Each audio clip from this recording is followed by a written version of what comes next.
우리 하나님의 말씀은 마태복음 13장 36절부터 52절 말씀까지 교독하도록 하겠습니다. 이에 예수께서 무리를 떠나사 집에 들어가시니 제자들이 나와 가로되 밭의 가라지 비유를 우리에게 설명하여 주소서. 대답하여 가라사대 좋은 씨를 뿌리는 이는 인자요 밭들 세상이요 좋은 씨는 천국의 아들들이요 가라지는 악한 자의 아들들이요 가라지를 심은 원수는 마귀요 추수때는 세상 끝이요 추수꾼은 전사들이니 그런즉 가라지를 거두어 불에 사르는 것이 세상 끝에도 그러하리라.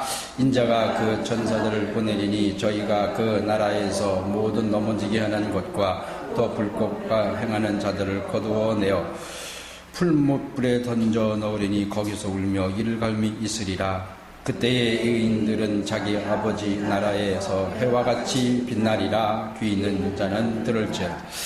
천국은 마치 밭에 감추인 부하와 같으니 사람이 이를 발견한 후 숨겨두고 기뻐하며 가로되 자기 소유를 다 팔아 그 밭을 샀느니라. 또 천국은 마치 좋은 진주를 구하는 장사와 같으니 지극히 값진 진주 하나를 만남에 가서 자기 소유를 다 팔아 그 진주를 샀느니라. 또 천국은 마치 바다에 치고 각종 물고기를 모으는 그물과 같으니 그물에 가득함에 물가로 끌어내어 앉아서 좋은 것은 그릇에 담고 못된 것은 내어 버리느니라. 그때 이러하리라. 전사들이 와서 의인 중에 악인을 갈라내고 풀무불에 던져 넣으리니 거기서 울며 이를 갈미 있으리라. 이 모든 것을 깨달았느냐 하시니 대답하되 그러하외다. 다같이 예수께서 가라사대 그러므로 천국의 제자된 서기관마다 마치 새것과 옛것을 그 곳간에서 내오는 죽주인과 같으니라. 아멘. 이 말씀은 마태복음 13장의 1절부터 이 52절에 있는 말씀은 예수께서 여러 가지 비유로 하신 말씀인데 특히 이 씨 뿌리는 비유를 여러 차례 여러 모양, 그래서 씨 뿌리는 씨에 중점을 둔 비유가 있고 또 밭에 중점을 둔 비유가 있고, 그리고 또 그 밭에 알곡과 가라지가 자라고 그걸 추수하는, 지금 이제 오늘도 이렇게 오다 보니까는 밭이 누렇게 돼서 추수할 때가 다가오는 것 같은데, 이제 그런 마지막 때에 추수하는 것을 비유로 하신 그런 말씀이 있습니다. 근데 오늘 본문 말씀인 36절부터 있는 말씀에 보면 사실은 오늘은 제가 중점적으로 설교하려고 하는 것은 44절부터 46절 말씀까지입니다. 요 비유의 말씀은 왜 이 말씀을 하냐면 요 비유는 마태복음만 있어요. 우리가 마태, 마가, 누가, 요한복음에 있는 이 4복음서 중에 요 44절, 45절, 46절 요 말씀만 마태복음이 있고 나머지 복음서에는 없습니다. 그래서 나머지 복음은, 나머지 이 비유의 말씀은 대체적으로 다른 복음서에 있기 때문에 많이 봤지만 이 마태복음이 있는 이 말씀은 여기만 있기 때문에 오늘 요 말씀을 중점적으로 하려고 하는데, 근데 앞에 거를 봐야 이거를 이해할 수 있어요. 그러니까 앞에 있는 그 비유를 밭과 씨를 비유하시고 그것은 천국에 들어갈 수 있는 자격. 그러니까 누가 천국에 들어갈 수 있느냐. 그러니까 이 앞에 있는 비유를 보면 1절부터 13장 1절부터 35절에 이 35절까지의 말씀의 비유를 보면 그 말씀을 해석을 하고 풀이해 준 게 36절부터 이 43절에 있는 말씀입니다. 그러니까 이 말씀을 보면 밭이 누구고 씨가 누구냐 이렇게 되어 있어요. 그러니까 그 밭과 씨는 천국에 들어갈 수 있는, 그래서 밭은 씨를 받아서 30배, 60배, 100배의 열매를 맺게 하는 역할을 하는 게 밭이다. 또 한 가지 비유는 그 좋은 밭에 씨를 뿌리는, 그래서 그 씨, 뿌리는 자는 주님이시고 그 씨의 역할을 하는 자가 바로 천국에 들어갈 수 있는 자다. 이렇게 말씀하시면서 그 중간에 가라지라고 얘기를 하나 하셨어요. 그래서 36절부터 43절까지 말씀을 잘 읽어보면 여러분 그 알곡이라는 얘기가 안 나옵니다. 오늘 읽어봤지만 좋은 밭에 좋은 씨를 뿌렸어요.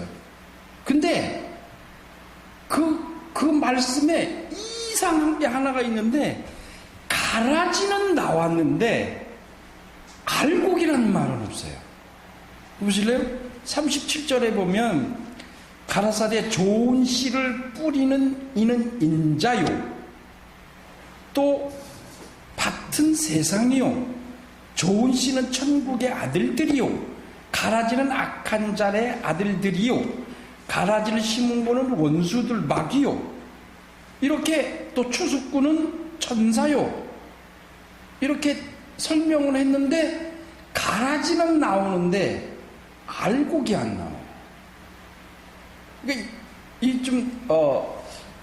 이 마태가 이것을 빼먹은 게 아닌가, 실수했다, 그런 의미가 아니고 이 문장을 잘 읽어보면 알곡이라고 하는 것은 좋은 씨라는 말입니다. 거기 보면 37절에 보면 좋은 씨를 뿌리는, 그래서 좋은 씨를 뿌렸다.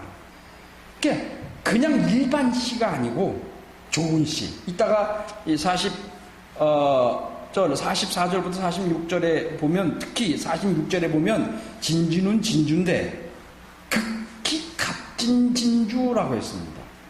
씨는 씨인데 아주 좋은 씨라고 했어요. 이게 천국의 아들들이라고 그랬거든요.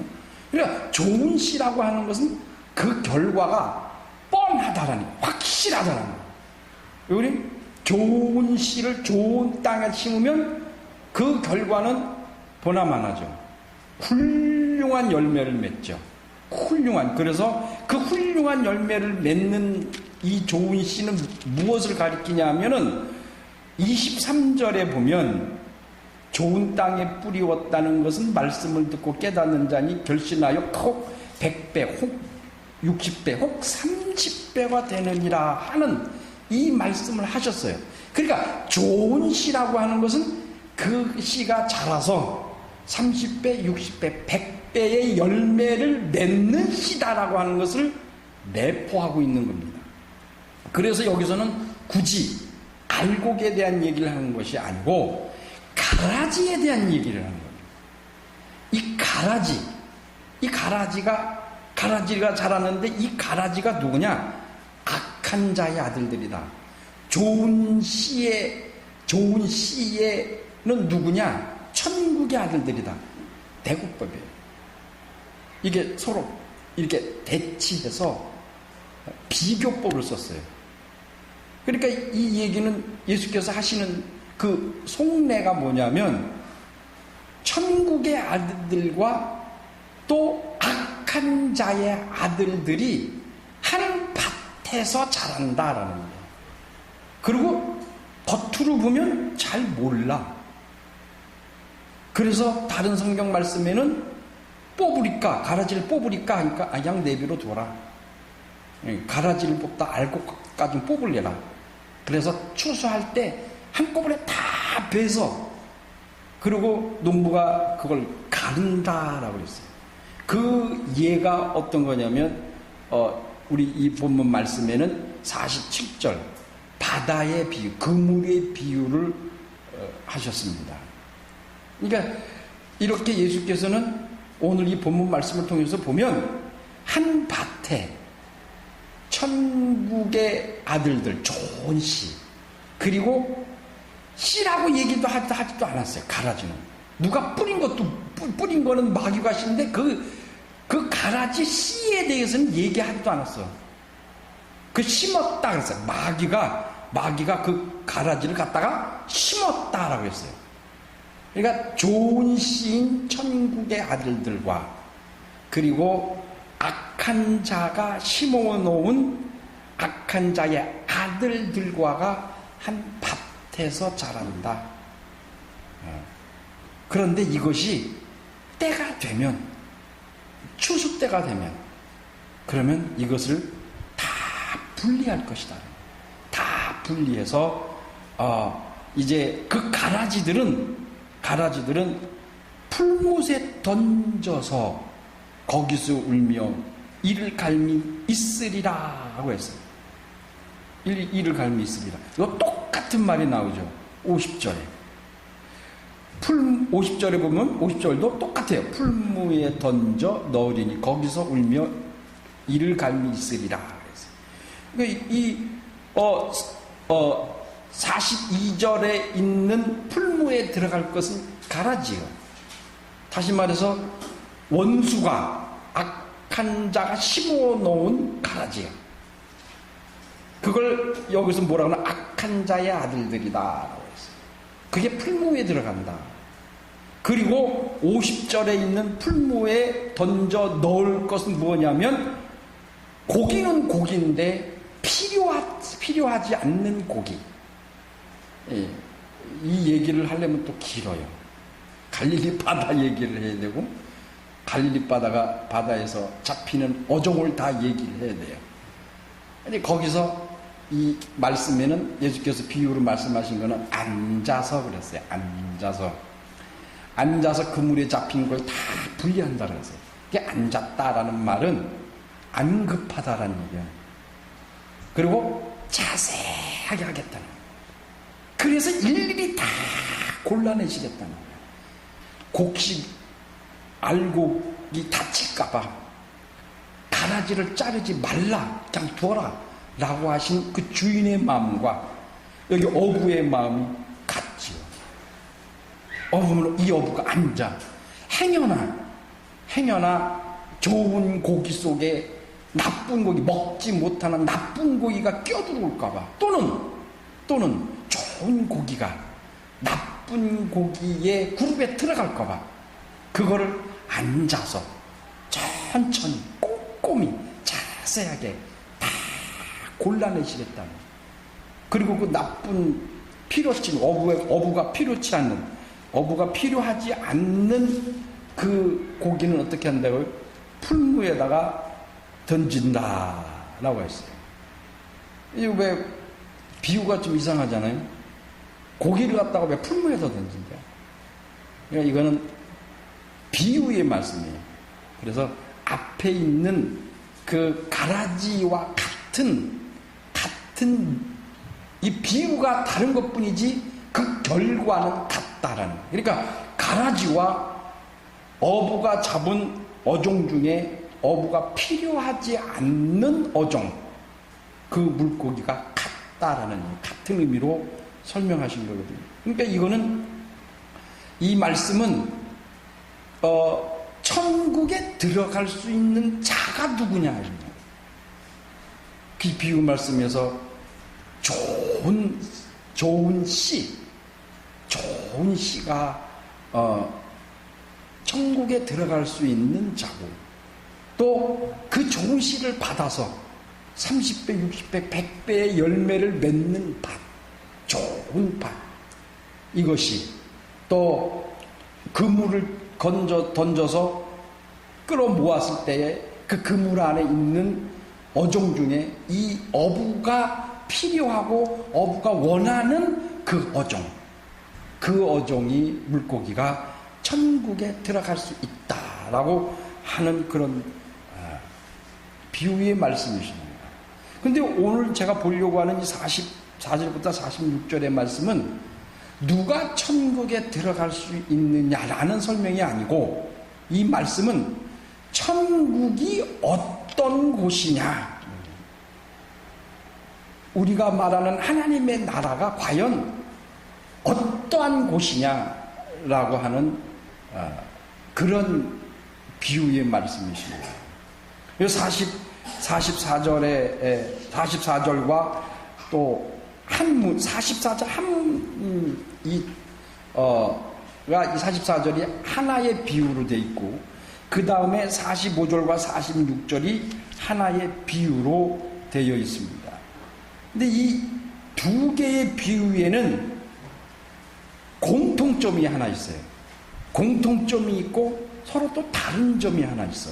공통점은 하나님의 나라, 곧 천국을, 이게 얼마나 소중한 건지 자기 소유를 다 팔아서 살만한 가치가 있다는 게 이 두 비유의 공통점이에요. 다른 점은 밭의 비유는 우연히 발견하게 되는 거예요. 우연히 밭에 나가서 이 사람이 일을 했든지 아니면 일용직으로 일을 했든지, 어떤 밭에 나가서 일을 하다 이렇게 밭일을 하다 보니까 뭐가 하나 턱턱 걸려갖고 보니까 이게 보아네. 그러니까 계획한 것이 아니다.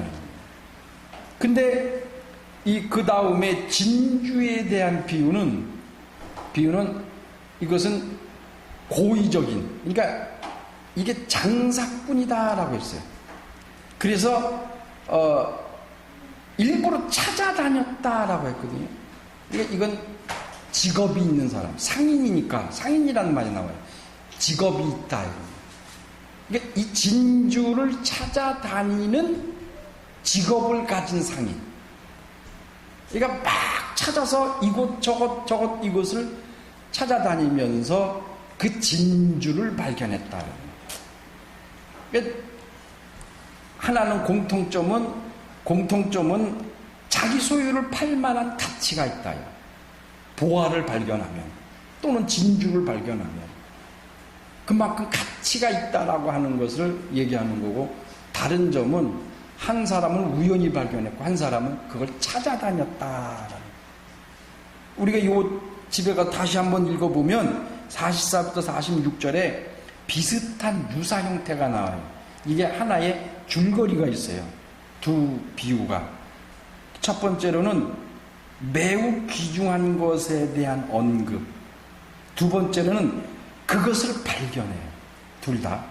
그리고 다시 되돌아가 집으로. 그 보화를 감추어 두고, 또는 그곳을, 그 진주를 그 주인한테가 맡겨놓고, 이거 팔지 마세요. 그리고 다시 돌아간 다음에 자기 소유를 다 팔아. 그리고 다시 와서 그것을 사요. 이것이 이 두 비유의 패턴이에요. 그러니까 유사하게 패턴이 나오는데, 44절을 보면 천국은 마치 밭에 감추인 보배 같다라고 했어요. 여러분, 밭이라고 하는 것은 왜 예수께서 밭에 대한 비유를 하셨는가?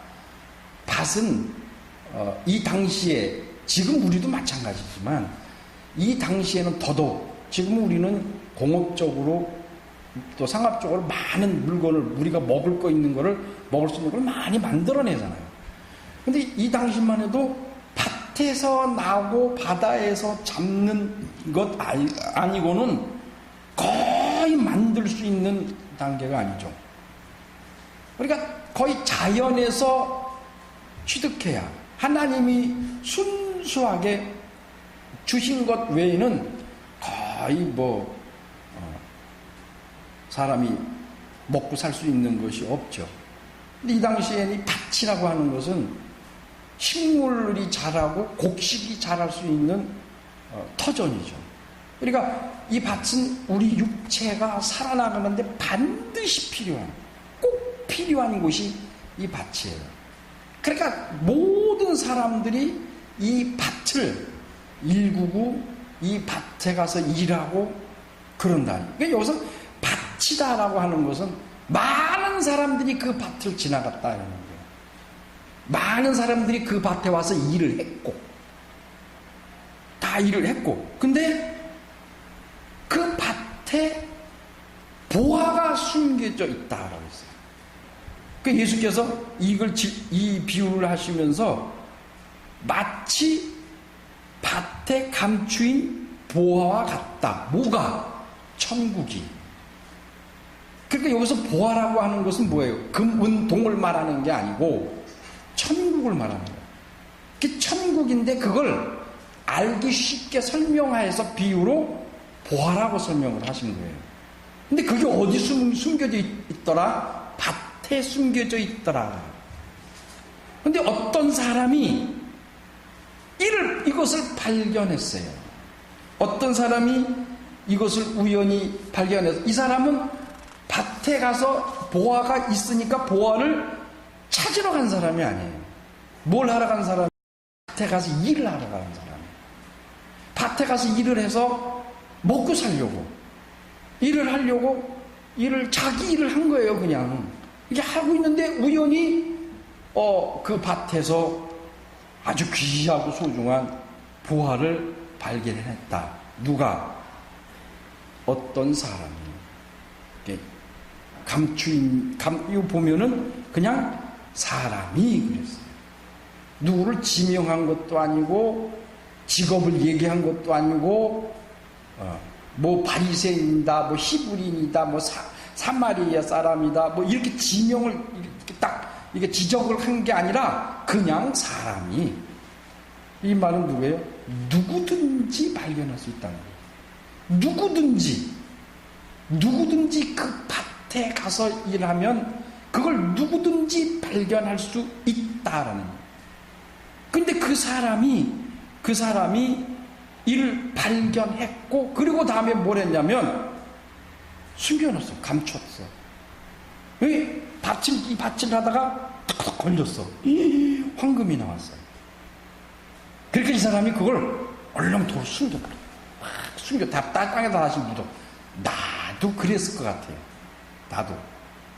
내가 로또 복권을 맞으면 무슨 생각을 한번 한 적이 있냐면, 로또 복권을 맞으면 아무한테도 안 가르쳐주고 아무한테도 안 가르쳐주고 그 로또 복권 나 혼자서 딱 은행에 딱 집어넣고 나 혼자서 홀딱홀딱 써야지. 내가 쓰고 싶을 때 써야지. 그런 마음을 가진 적이 있어요. 그런 심보를 가졌으니 하나님이 그거 맞게 해주시겠어요? 안 맞게 해주시지. 안 맞는 게 당연하지. 그런 심보를 가졌으니까. 그걸 감추도록 싹 감췄다. 감추다라는 말은 히브리 말은 타만이라는 말이고, 헬라어로는 좀 어려요. 크리프토. 나 이거 아주 이거 찾아보다가 이거 읽다가 크리프토. 그러니까 남이 보거나 찾지 못하도록 숨겼다. 이게 무슨 말이냐면, 이 남한 히브리 말로 타만이라는 말, 이 말과 헬라어로 큐리프토라는 말은 우리 보물찾기 해봤죠. 우리 집사님도 숨겨봤지. 애들이 찾을 수 있도록 숨기는 경우도 있겠지만, 그 원칙이 뭐예요? 애들이 못 찾도록 어디다가 이렇게 일부러 숨겨놓는 거 아니에요? 그걸 만약에 길거리에다 확 뿌려놓으면 그건 숨긴 게 아니죠. 그건 보물을 찾는 게 아니죠. 보물을 찾다는 것은 그 보물이 숨겨져 있다는 거예요. 그 숨긴 사람은 고의로 숨겼다라는 거예요. 그러니까 이 감췄다라는 얘기는 누군가가 고의로 숨겨놨다. 왜? 아무나 볼 수 없도록, 아무나 그것을 발견하지 못하도록, 그거를 발견할 수 있는 사람만 발견하도록. 그러니까 이 감추었다라고 하는 말이 고의적이라는 거예요. 그럼 누가 감춘 사람이 있다는 얘기거든요. 여러분, 천국을 누가 감췄겠어요? 이 비유로 말씀하시는 주님이 그 보화 천국을 감췄대요. 이걸 누가 감췄다는 얘기예요? 하나님이 감추셨다는 얘기예요. 왜? 아무나 못 보게. 아무나 못 보게. 그래 예수께서 뭐라 그랬어요? 천국의 이 비유를, 밭의 비유를 말씀하시고 나서 귀 있는 자는 들을지라 그랬어요. 그 전에 한번 보세요. 귀 있는 자는 들을지라. 그런데 9절 13장 9절 보면은 8절부터 보면 더러는 좋은 땅에 떨어짐에 혹 100배 혹 60배 혹 30배 결실을 하였나니 귀 있는 자는 들을지어다. 이것이 또 13절에 보세요. 13절에 보면 그러므로 내가 저에게 비유로 말하기는 저희가 보아도 보지 못하며 들어도 듣지 못하며 깨닫지 못함이니라고 했는데, 이것이 이사야서 6장 9절 10절에 보면 이 말씀이 원본이 나와요. 이사야가 한 말은. 그 이사야의 말은 하나님이 이사야를 통해서 환상을 보여줘요. 환상을 보여주면서 그 이스라엘이 패역하고 있는, 불순종하고 있는 그 이스라엘을 하나님이 징벌하시겠다 그랬어요. 징벌하시겠다 하시면서 그때 하신 말씀이 바로 이 오늘 예수께서도 그 말씀을, 이사야의 말씀을 이제 이 말씀을 비유해서 여기에 또 인용을 하신 겁니다. 그 뭐라고 되어 있냐면은 이사야 예언의 저희에게 이른 14절에 너희가 듣기는 들어도 깨닫지 못할 것이요 보기는 보아도 알지 못하리라. 이 백성들의 마음이 완악하여져서 그 귀는 듣기에 둔하고 눈은 감으니 이는 눈으로 보고 귀로 듣고 마음으로 깨달아 돌이켜 내게 고침을 받을까 두려워함이라고 했어요. 이 말은 뭐냐면 하나님이 이스라엘 백성들이 하도 하나님의 말씀대로 살지 않고 불순종하고 패역하니까 하나님께서 그 귀를 막아버리신다는 거예요. 그 눈을 가려버리시겠다는 거예요. 왜 그러냐면 눈으로 하나님을 보고 귀로 하나님의 말씀을 듣고 회개할까 봐. 그리고 나서 그 하나님이 회개하고 뉘우치면 하나님은 고쳐주셔야 돼요. 복을 주셔야 돼요. 회복시켜 주셔야 돼요. 그러니까 하나님이 뭐라 그래요? 얼마나 화가 나셨으면 아예 하나님이 고의적으로 막아버리시겠다. 그러니까 오늘 이 말씀에 감추었다라고 하는 것은 하나님이 고의적으로 그렇게 하셨다는 거예요. 누구는 못 보게, 듣지도 못하고 귀로 듣지도 못하고 눈을 떴어도 눈이 있어도 눈을 볼 수 없게 하나님이 그렇게 만드셨다라고 하는 거예요. 감추었다는 뜻이 그런 뜻이다. 고의로 하셨다. 이것이 이 말씀이 우리에게 주시는 그 시사가 굉장히 큽니다. 참 신기하게 얘기하고 해도 안 듣는 사람들이 있어요. 여러분들이 있잖아요. 전도해보면. 예수 믿으세요. 예수 믿어요. 하나님 믿어야 됩니다. 그렇게 설명을 해도 끝내 안 듣는 사람들이 있어요. 여러분, 그건 하나님이 이 말씀에 비추어 보면 어떻게 보면 하나님이 막아버리셨다라는 거예요. 그래, 하나님 저 사람은 안 되나요? 도저히 구원받을 수 없나요? 나 예전에 금천교회 있을 때 몇 번 설교했잖아요. 전도하러 나갔어, 우리 성도들이랑. 그 전도를 하고 저도 이렇게 전도를 하고 있는데 그 어떤 할아버지가 뚜렷이 기억을 해요. 하나님이 어딨어? 내가 하나님이다. 예?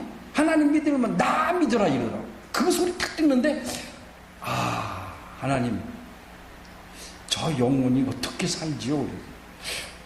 어떡하죠? 저 영혼 어떡하죠? 저렇게 얘기하는 저 사람이 과연 구원받을 수 있을까요? 그럴 때 하나님이 이걸 적용하시는 것 같아요. 하나님이 그 사람에게는 천국을 확 감춰버리시는 거예요. 귀를 들어도 눈으로 떠서 봐도 못 보게, 못 듣게, 깨닫지 못하게 하시겠다는 거예요. 이게요, 얼마나 무서운 말이에요. 얼마나 무서운 말이에요. 그러니까 여러분, 이 감추었다는, 그리고 이제 그 감추인 것이 무엇이냐? 보화다. 이 보화라는 말, 또 이후에 있는 그 진주란, 값진 진주란 말은 이게 사실은 가격으로 살 수 없는 돈, 보화입니다. 이 농부가 밭에 나가서 그 밭에 숨겨진 보화를 다시 감춰두고 가서 그 밭을 샀다 그랬어요. 그러면 보화를 사는 게 아니라 밭을 사는 거 아니에요. 밭을 살 수 있는 사람이 왜 남이 밭에 가서 일을 해요? 그렇잖아요. 그게 자기 밭이라면 뭐하러 숨겨?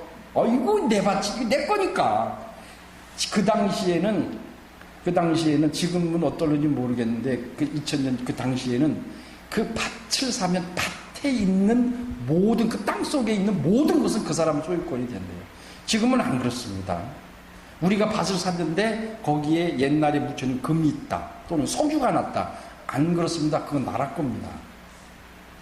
그런데 그 당시에는 철거할 수 있는, 옮길 수 있는 물건이 있으면 그건 그 주인에게 줘야 됩니다. 주인이 세웠어요. 쉽게 얘기해서 무슨 집을 졌다, 망대를 세웠다. 근데 그 밭을 샀다. 그러면 그 망대와 집은 그 원주인이 가져가겠다고 하면 가져줘야 됩니다. 근데 그 땅 속에, 보이지 않는 땅 속에 있는 것은 그 사람 소유권이라고 합니다. 나라에서도 안 가져간대요. 그 사람 것이라는 거예요. 근데 이 사람이 자기 땅에 있는 거라면 뭐하러 다시 숨겨놔요? 할렐루야 하고 가서 팔겠죠. 캐내겠죠. 근데 이게 무슨 소리예요? 자기 땅이 아니라는 거예요. 다시 가서 자기 소유를, 그러면 그 땅을 살 만한 돈이 있는 사람이 왜 남의 밭에 가서 일을 하냔 말이에요. 그러니 이 발견한 사람은 가난한 사람이거든요. 남의 밭에 가서 일을 하고 먹고 살 수 있는 사람. 그 사람이 가지고 있는 돈이 얼마가 되길래 그 밭을 사요. 못 산다는 거예요. 또, 얘기하는 김에 그 값진, 진주는 진주인데 값진 진주다. 그래서 값이 나거나 매우 귀한 값진 진주. 46절에.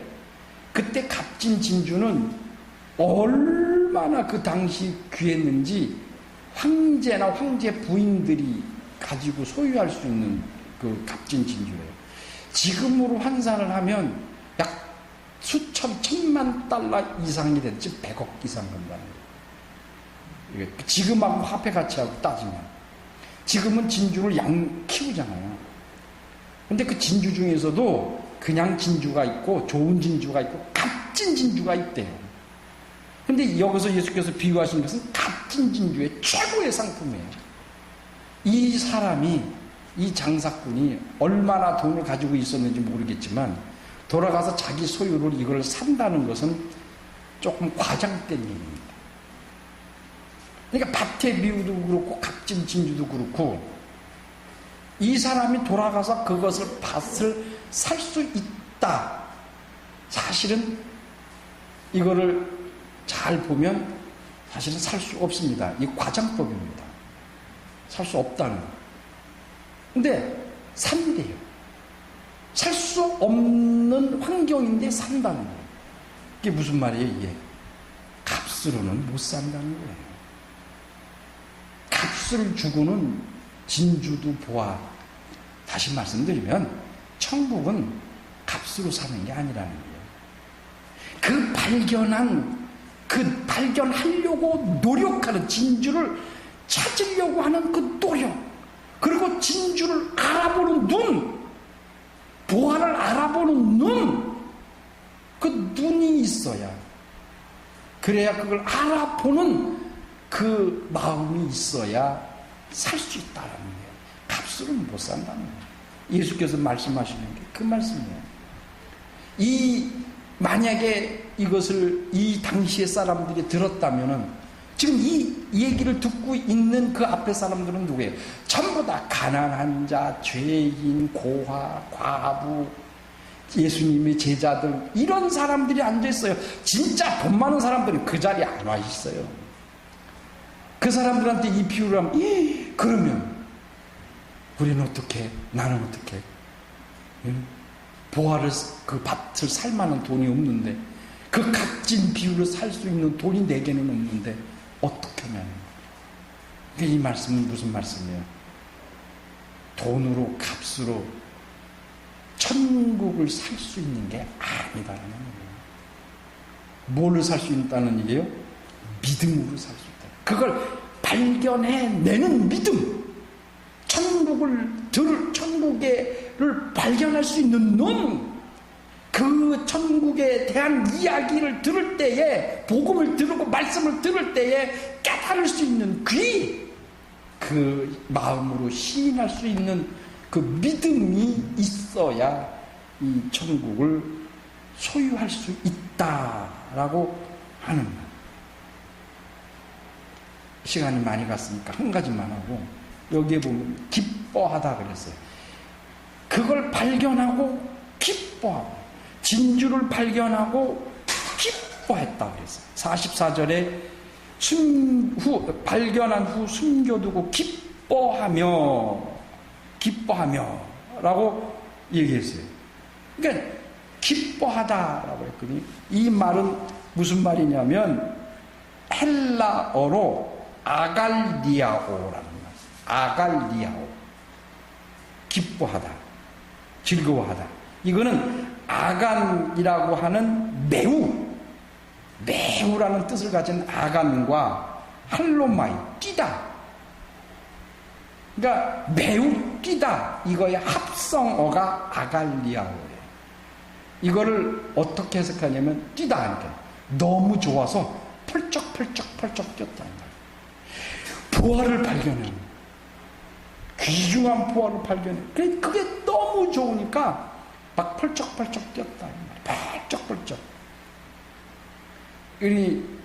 이걸 우리식으로 내가 이걸 한번 생각해 봤어요. 나 같으면 뭐라 그랬겠어요? 펄쩍 뛰면서 좋아 죽겠네. 미치겠네. 우리 그런 말 잘 말해서. 아이고, 환장하는데 미치버리겠네. 보화를 봐요. 로또 복권 맞아봐. 뒤돌아서서 그냥, 아우, 미치겠네, 죽겠네. 환장하겠네. 어째나 이런 복이. 그럴 거 아니에요. 그때 쓰는 게 이게 아갈리아. 우리 한 군데만 찾아봅시다. 누가복음 찾아보세요. 조금 더 가서 누가복음 10장. 이 말이, 이 아갈리아우라는 말이 어디서 나오느냐 하면 누가복음 10장 20절. 누가복음 20절 시작. 그러나 귀신들이 너희에게 항복하는 것으로 기뻐하지 말고 너희 이름이 하늘에 기록된 것으로 기뻐하라 하시니라. 기뻐란 말이 두 번 나오죠. 하나는 부정적인 의미, 하나는 긍정적인 의미인데 이게 다 아갈리아오라로 쓴 겁니다. 그러니까 귀신이 나가는 것으로 기뻐하고 뛰며 즐거워하지 말라는 소리예요. 그것이 잘못됐다는 말이 아니에요. 그거보다 더 정말 기쁘게 발짝발짝 뛰고 환장할 만큼 좋은 일이 뭐냐면 하늘나라에 기록된 것, 너희 이름이 하늘나라에 기록된 것으로 기뻐하라. 이게 바로 21절에 또 하나 나와요. 21절 시작. 예수께서 이때에 성령으로 기뻐하여 가라사대 천지의 주제이신 아버지여 이것을 지혜롭고 슬기 있는 자들에게 숨기시고 어린아이들에게는 나타내시지 아니하시면 감사하나이다. 옳소이다. 이렇게 된 것이 아버지 뜻이다. 여기 뭐라 그러냐면 성령으로. 이 제자들이 와서 막 자랑해요. 우리가 가니까 주님이 하신 것처럼 귀신들이 나가고 병이 고쳐지고 주의 복음이 전파되더라. 그러니까 예수께서 그것도 기쁘지만 그러나 진짜 기뻐야 할 것은, 네가 팔짝팔짝 뛰면서 기뻐야 할 것은 하늘나라에 너희들 이름이 기록된 것으로 기뻐하라. 예수께서 성령이 감동해서 성령으로 그랬어요. 스스로 하신 것도 아니야. 성령으로 기뻐하셨다. 여기서 왜? 아버지의 뜻이 이루어졌으니 기쁘다는 거예요. 저들이 나가서 복음을 증거함으로 그 이름이, 저들의 이름이 하늘나라에 기록된 것이 정말 기쁘다. 그것이 하나님의 뜻인 것을 기쁘다. 세상에 지혜 있고 돈 많고 권세 있는 그런 사람들에게 이것이 전해지고 이것이 전파진 것이고 그들이 이것을 기쁨을 누린 게 아니라 외롭고 힘들고 가난하고 세상에서 따돌림 받으나 이들이 예수의 그 이름을, 하나님의 복음을 나가서 증거한 저들이, 그들의 이름이 하늘에 기록된 것이 하나님의 뜻이요. 그래서 나는 기쁘고 펄쩍펄쩍 뛰면서 환장할 만큼 기쁘다라고 예수께서 하시는 말씀이에요. 여러분, 우리 예수 그리스도는 우리가 하늘나라의 이름이 기록되는 것을 보고 첫째로 기뻐하셨고, 기쁨은 그냥 기쁜 게 아니라 팔짝팔짝 뛰면서 기뻐하셨다. 그리고 그것이 하나님 아버지의 뜻인 것을 가지고 기뻐하셨다라고 했어요. 이 누가복음 10장에 있는 말씀은 주요 핵심이 우리 하나님의 자녀들이 하늘나라의, 하나님의 나라에 우리의 이름이 기록되는 것이 핵심이에요. 귀신 쫓는 게 핵심이 아니고, 그것도 필요하고 그것도 예수께서 인정하셨어요. 그렇게 하라고 하셨어요. 그게 잘못됐다는 얘기 아니에요. 근데 이 말씀의 핵심은 누가복음 10장에 있는 핵심은 우리의 이름이 하늘나라에 기록되는 것, 그것이 핵심이고, 그것을 보고 예수께서 기뻐하셨다는, 발짝발짝 뛸 만큼 기뻐하셨다라고 하시는 말씀입니다. 사랑하는 성도 여러분, 우리는 천국에 우리의 이름이 기록이 된 것에 대하여 어떻게 생각하세요? 여러분 정말 기뻐하세요? 예수께서는 당신이 하늘나라 가는 것 갖고 기뻐하는 것뿐 게 아니라 우리가 하늘나라에 그 이름이 기록된 것을 가지고 기뻐하셨는데, 우리가 과연 하늘나라 발견했을 때 환장할 만큼 기뻐했어요? 팍팍팍 뛸 만큼 기뻐하는. 근데 이 우리의 신앙생활 태도는 어때요? 기뻐했어요? 근데 우리는 이 밭에서 보화를 찾았어. 또 진주를 찾았어. 그래서 우리는 가서 그것을, 재산을 다 팔았어. 그만큼 가치가 있으니까 그걸 샀어. 근데 우리의 신앙생활은 어떻게 표현해요? 우리가 그것을 샀으니까, 진주를 사고 밭을 샀으니까, 하나님, 내가 이 수고하고 애쓴 것에 대한 보상을 내게 해주세요 라고 하지 않겠어요?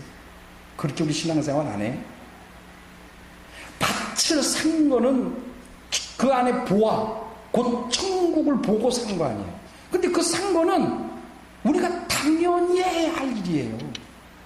당연히 해야 할 일이에요. 천국을 산 거니까 우리는 당연히 해요. 내 소유를 다 팔아서라도 충분히 살 수 있는 가치가 있는 거예요. 그건 내가 샀으니 내가 천국에 갈 수 있는 거예요. 근데 그 산 행위를 가지고 내가 수고했다, 내가 헌신했다, 이렇게 생각한다. 그러니까 하나님, 나한테 보상을 주세요. 그러니까 하나님께서 뭐라 그러셨어요? 그래, 그래서 내가 너에게 천국 주지 않는 거야. 이미 천국이라고 하는 어마어마한 무엇과도 바꿀 수 없는, 우리 생명하고도 바꿀 수 없는 그 천국을 우리가 소유했고 받았는데, 거기서 그 행위를 했다고, 그 가서 샀다고. 그럼 다시 말해서 예수를 믿은 것에 대한 나 그거 보상해 주세요. 그러면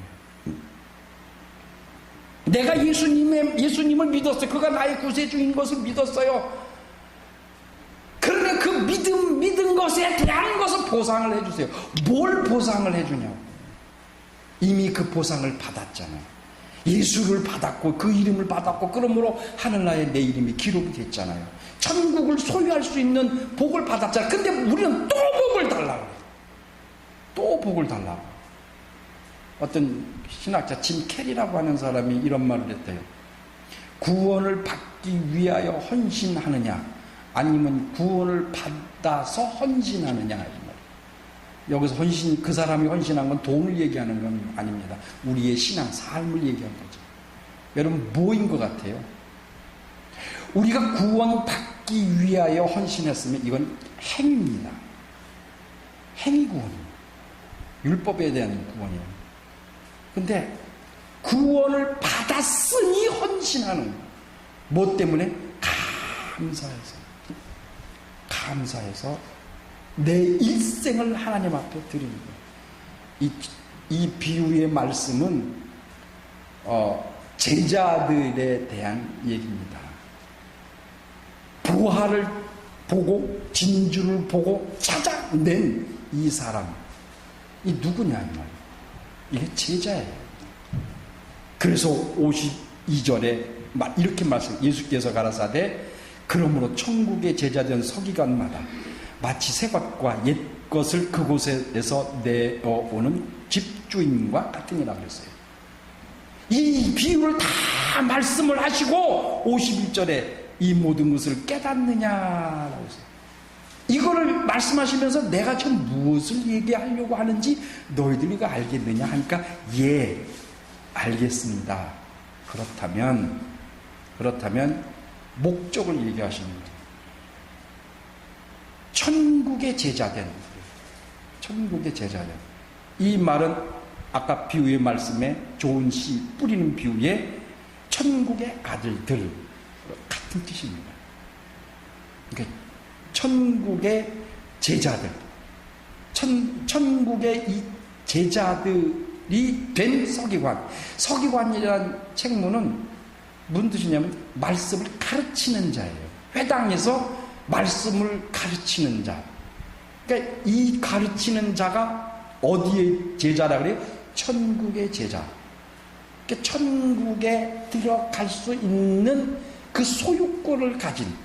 그러니까 이 사람들은 밭을 산 사람이요, 진주를 산 사람이에요. 이 사람들, 그리고 세 번째 비유인 어부가 골라낸 좋은 어종이에요.